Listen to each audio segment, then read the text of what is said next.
Let's switch to what's going on in D.C. President talked quite a bit about it today at the Kennedy Center. Here's number 7. This is a Fox News headline. D.C. crackdown leads to 100 arrests. There's going to be more than 100 arrests. There's going to be more arrests overnight. I'm quite certain. And the administration keeps chronicling what's happening. I hear mixed reports from my sources about how well they're coordinating with the D.C. police. But of course, it's not surprising that there'd be some growing pains here as they try to get the operation going.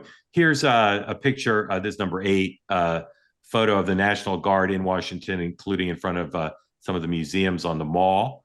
Those of you watching or listening to the podcast won't appreciate this, but there's just pictures of folks. It's a little interesting to see U.S. military, National Guard there on the Mall. The president was asked about the crime stats and this continuing. Well, no, let's skip that for a moment. The president was asked about this issue of if after 30 days the operation should continue. Is he already talking to Congress about extending?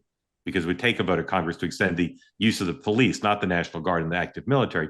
Here's what the president said, number 9, about getting Congress to extend. Federalization of the police has a 30-day limit unless Congress acts to extend it. Are you talking to Congress about extending it, or do you believe 30 days is sufficient? Well, if it's a national emergency, we can do it without Congress, but we expect to be to Congress before Congress very quickly. And again, we think the Democrats will not do anything to stop crime, but we think the Republicans will do it almost unanimously. So we're going to need a crime bill that we're going to be putting in.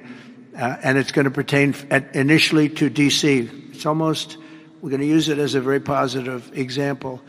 And we're going to be asking for extensions on that, long-term extensions, because you can't have 30 days. 30 days that's by the time you do it. We're going to have this in good shape. And don't forget, in the border, everyone said it would take years and you'd have to go back to Congress. I never went to Congress for anything. I just said, close the border. And they closed the border. And that was the end of it. I didn't go back to Congress. We're going to do this very quickly, but we're going to want extensions. I don't want to call national emergency. If I have to, I will.